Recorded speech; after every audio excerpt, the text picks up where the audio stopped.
Hello friends, welcome back to my channel Sona's Cooking Journey. இன்னைக்கு நம்ம சேனல்ல என்ன ரெசிபி பார்க்க போறோம்னா ஒரு ஸ்வீட் ரெசிபி தான் பார்க்க போறோம். அதாவது கடலை மாவு வச்சு ஒரு லட்டு பண்ண போறோம். இதுல நிறைய ட்ரை ஃப்ரூட்ஸ் எல்லாம் போட்டு பண்ணுவாங்க. ரொம்ப டேஸ்டியா இருக்கும் இந்த லட்டு. நம்ம பண்டிகை காலங்கள்ல நம்ம சாமிக்கு நெய்வேத்தியமா பாயாசம், சக்கரை பொங்கல் பண்ற மாதிரி இந்த நார்த் இந்தியன்ஸ் வந்து இந்த பேசன் லட்டுவை தான் பிரசாதமா அவங்க பண்ணுவாங்க. இந்த லட்டு இப்போ நம்ம எப்படி பண்ணுறதுன்னு பார்க்கலாம் வாங்க. அதுக்கு முன்னாடி என் சேனலுக்கு சப்ஸ்கிரைப் பண்ணாதவங்க சப்ஸ்கிரைப் பண்ணிக்கோங்க. கூட இருக்க பெல் பட்டனையும் ப்ரெஸ் பண்ணிக்கோங்க. வாங்க இப்போ எப்படி பண்ணுறதுன்னு பார்க்கலாம். அதுக்கு தேவையான பொருட்கள்: கடலை மாவு ஒரு 3 கப், சர்க்கரை 1 கப், முந்திரி பருப்பு ஒரு 10லேருந்து 15, நெய் 1 கப்,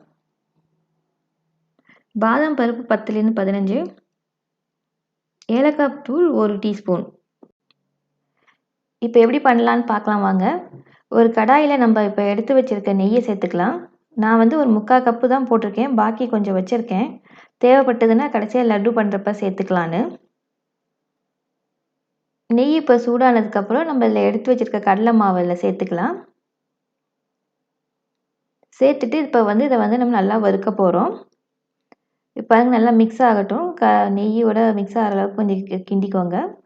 கொஞ்சம் ஆரம்பத்தில் நம்ம கிண்டிக்கிட்டே இருக்கணும், ஏன்னா இல்லாட்டினா கட்டியாயிடும். ஸோ இந்த மாதிரி கிண்டிக்கோங்க.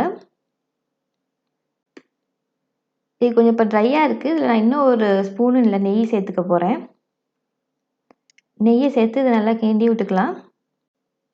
ஒரு 5 நிமிஷத்தை நீங்கள் கைவிடாமல் ரோஸ்ட் பண்ணிங்கன்னா இந்த மாதிரி இலகி வந்துடும். இது கடலை மாவை வந்து நம்ம நல்லா ரோஸ்ட் பண்ணிக்கணும்.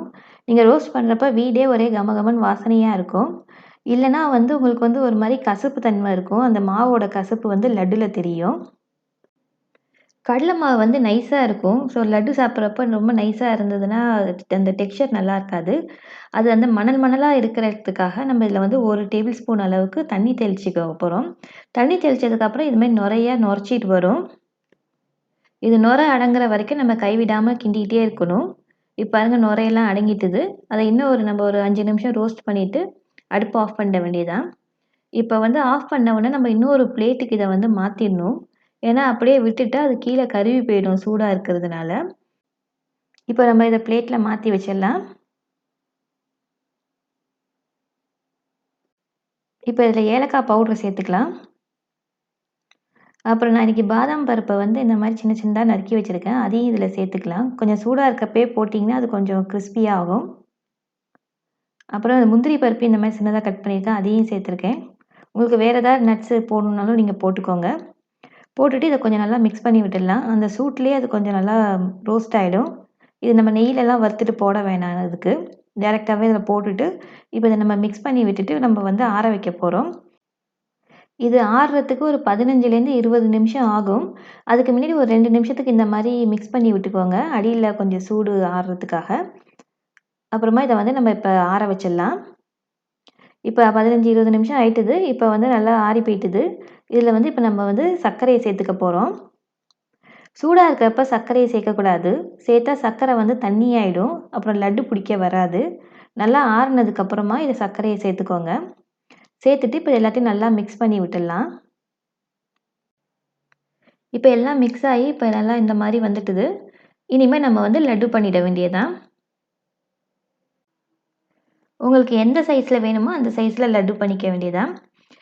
இந்த மாதிரி கொஞ்சம் மாவு எடுத்து கையால் நீங்கள் உருண்டை பண்ணிக்கலாம். இந்த லட்டு வந்து ஈஸியாக தான் இருக்கும் பண்ணுறதுக்கு.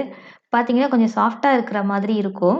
நீங்கள் கொஞ்ச நேரம் வச்சிங்கன்னா அது நல்லா ஹார்டாக நல்லா ஆகிடும் லட்டு. இந்த லட்டை நீங்கள் 1 மாதம் ஒரு ஏர்டைட் கண்டெய்னரில் போட்டு ஸ்டோர் பண்ணலாம். இந்த லட்டு வந்து ரொம்ப ஹெல்த்தியான ரெசிபி. பசங்களுக்கெல்லாம் பண்ணி கொடுங்க. இந்த ரெசிபியை நீங்கள் வீட்டில் ட்ரை பண்ணி பார்த்துட்டு எப்படி வந்ததுன்னு எனக்கு கமெண்ட்டில் சொல்லுங்கள். இந்த வீடியோ பிடிச்சிருந்தா உங்கள் ஃப்ரெண்ட்ஸ் அண்ட் ஃபேமிலி கூட ஷேர் பண்ணுங்கள். அப்படியே ஒரு லைக்கையும் போட்டு விடுங்க. மறந்துடாமல் என் சேனலுக்கு சப்ஸ்கிரைப் பண்ணுங்கள். கூட இருக்க பெல் பட்டனையும் ப்ரெஸ் பண்ணிக்கோங்க. மீண்டும் இன்னும் ஒரு ரெசிபியோட இன்ட்ரெஸ்டிங்கான ரெசிபியோட உங்களை சந்திக்கிறேன். தேங்க்ஸ் ஃபார் வாட்சிங். பாய்.